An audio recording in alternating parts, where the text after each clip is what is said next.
बेटा हम पढ़ रहे थे chapter socialism in Europe and the Russian revolution. आपको पता है बेटा इस चैप्टर के 2 पार्ट्स कर रखे हैं। एक है सोशलिज्म इन यूरोप और दूसरा है रशियन रेवोल्यूशन। और मैंने आपको क्या बताया था कि पहले हम पढ़ेंगे 1 पार्ट, ये जो पहला पार्ट है ये हम पढ़ेंगे कि यूरोप के देशों में समाजवाद कैसे आया। सोशल वेलफेयर की फीलिंग्स है लोगों में आई थी कि समाज है वो सबके वेलफेयर सबके भले के लिए सोचना है। तो पहले टॉपिक में तो हम ये पढ़ेंगे। दूसरे टॉपिक में हम पढ़ेंगे रशियन रेवोल्यूशन के बारे में। मैंने आपको बताया था कि रशिया का एक रूलर था जिसका नाम क्या था, जार निकोलस। क्या नाम था, जार निकोलस। इस जार निकोलस के बारे में हम पढ़ेंगे दूसरे पार्ट में, जो कि एटोक्रेटिक रूलर था, निर्कुंज शासक था।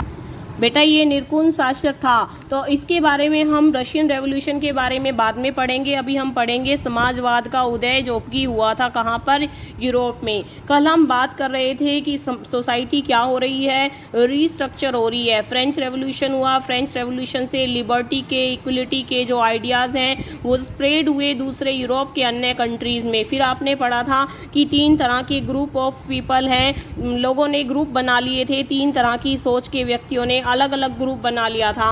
जैसे पहली सोच के लोग थे उनको बोलते थे लिबरल्स, दूसरा क्या बोलते थे, रेडिकल्स, तीसरा क्या बोलते थे, कंजर्वेटिव्स। मैंने आपको कल लिबरल्स के बारे में तो बता ही दिया था कि लिबरल्स हैं वो ऐसे लोग थे, ऐसे ग्रुप ऑफ पीपल को बोला जाता था। They wanted a nation which tolerate with all religion, जो सभी धर्मों के साथ क्या करना चाहते थे, टॉलरेट करना चाहते थे। एक ऐसी गवर्नमेंट चाहते थे जो कैसी हो, रिप्रेजेंटेटिव हो, जहां पर पार्लियामेंट हो और एक वेल ट्रेन्ड जुडिशरी हो। ठीक है जी। उसके बाद हमने पढ़ा था कि लिबरल्स हैं वो डेमोक्रेट्स नहीं थे।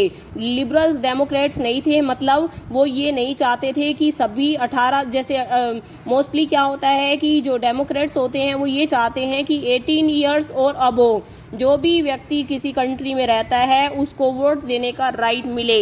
यूनिवर्सल अडल्ट फ्रेंचाइज बोलते हैं बेटा, 18 ईयर्स और अबोव एज के लोगों को वोट देने का अधिकार मिल जाए तो उसको हम बोलते हैं यूनिवर्सल अडल्ट फ्रेंचाइज। तो हमने क्या बताया था कि लिबरल्स हैं वो डेमोक्रेट्स नहीं थे, यानी कि they don't believe in universal adult franchise. ये नहीं चाहते थे कि सभी सिटीजन्स को वोट देने का अधिकार मिले।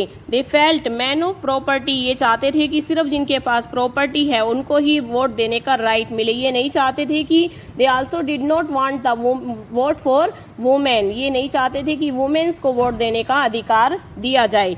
इन कॉन्ट्रास्ट अब देखिए हम दूसरा क्या पढ़ेंगे, रेडिकल्स के बारे में पढ़ेंगे। बेटा ये भी ग्रुप ऑफ पीपल है, मैंने आपको पहले ही बता दिया। लिबरल्स भी क्या था, ग्रुप ऑफ पीपल, यानी कि एक लोगों का समूह जो एक जैसी सोच रखता है। रेडिकल्स क्या है, ये भी ग्रुप ऑफ पीपल है। कंजर्वेटिव क्या है, ये भी ग्रुप ऑफ पीपल हैं जिनकी सोच एक जैसी है। Radicals wanted a nation, radicals ऐसे लोगों का समूह था जो एक ऐसा देश चाहते थे in which government was based on majority of country population, जिसमें गवर्नमेंट है वो मेजोरिटी से बनाई जाए। मेजोरिटी जो बहुसंख्यक जो लोग होते हैं, ज्यादा से ज्यादा लोग जिसको चाहते हैं वो सरकार बनाए। मैनी सपोर्टेड वुमेन सुफ्रिगेटेड मूवमेंट, और काफी लोग हैं रेडिकल्स हैं काफी वो ये चाहते थे कि वुमेन्स हैं उनको भी सुफ्रिगेटेड मूवमेंट यानी कि वोट देने का राइट मिले। अनलाइक लिबरल्स, जैसा कि लिबरल्स नहीं चाहते थे, दे अपोज द प्रिविलेज, मतलब यहाँ तो आपने देखा कि किस प्रकार से ये प्रॉपर्टी है जिनके पास थी उनको वोटिंग राइट देने के पक्ष में थे। पर जो रेडिकल्स हैं दे अपोज द प्रिविलेज, ये चाहते थे कि जो विशेष अधिकार दे रखा है ना लैंड ओनर्स को और वेल्दी फैक्ट्री ओनर्स को, उसके विरोध कर रहे थे ये। They were not against the existence of private property, ये नहीं चाहते थे किसी के पास ज्यादा प्राइवेट प्रॉपर्टी हो। But dislike concentration of property, ये बिल्कुल भी पसंद नहीं करते थे, ये डिसलाइक करते थे यदि प्रॉपर्टी एक ही व्यक्ति के हाथ में रहे, और ये चेंज चाहते थे। बेटा लिबरल्स भी चेंज चाहते थे, सोसाइटी को रिस्ट्रक्चर करना चाहते थे, रेडिकल्स भी चेंज चाहते थे। बट कंजर्वेटिव का मतलब समझते हो आप, रूढ़िवादी विचारों वाला। आपने देखा होगा घरों में क्या होता है अमूमन, जैसे आमतौर पे देखा जाता है जो भाई ओल्ड एज पर्सन होते हैं, दादा दादी होते हैं, थोड़े रूढ़िवादी विचारों के होते हैं। वो चाहते हैं कि उनकी पुरानी जो परंपरा है वो चलती रहे और बची रहे। कंजर्वेटिव्स हैं वर अपोज्ड, ये कंजर्वेटिव्स हैं ऐसे लोगों का ग्रुप था जो रेडिकल्स और लिबरल्स को क्या करते थे, अपोज करते थे। ये दोनों तो चेंज चाहते थे ना, कंजर्वेटिव चेंज नहीं चाहते थे।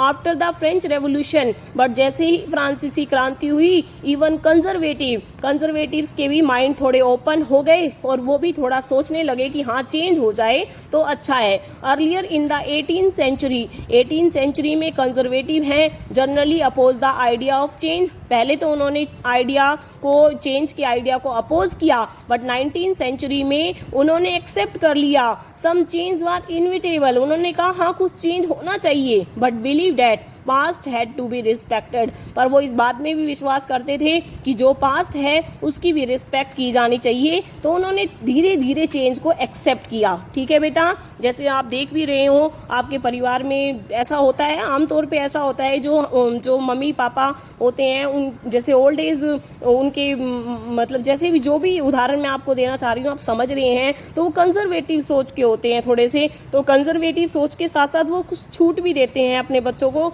कि हाँ कोई बात नहीं, आजकल के ज़माने के अकॉर्डिंग थोड़ी बहुत छूट है, वो एक्सेप्ट करते हैं। तो ये लोग भी कंजर्वेटिव भी ऐसा चाहते थे कि चेंज हो, but past has to be respected, past की रिस्पेक्ट की जाए और जो जरूरी भी है।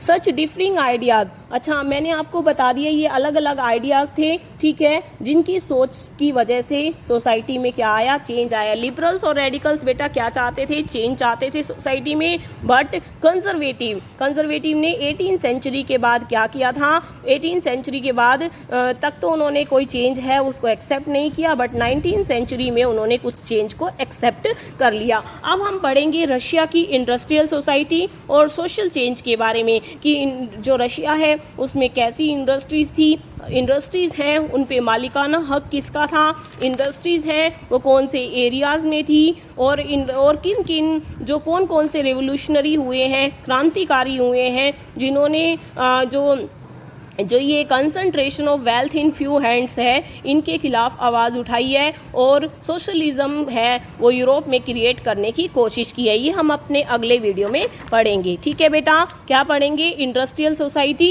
And social change. रशिया में कैसा था, अभी हम रशियन रेवोल्यूशन नहीं पढ़ रहे हैं, अभी हम जार निकोलस के बारे में नहीं पढ़ रहे हैं, अभी सिर्फ हम ये जानने की कोशिश कर रहे हैं कि यूरोप के देशों में समाजवाद का उदय कैसे हुआ, सोशलिज्म का उदय कैसे हुआ। ओके बेटा, थैंक यू। अच्छे से वीडियो देखा करो और इसको समझा करो। Thank you.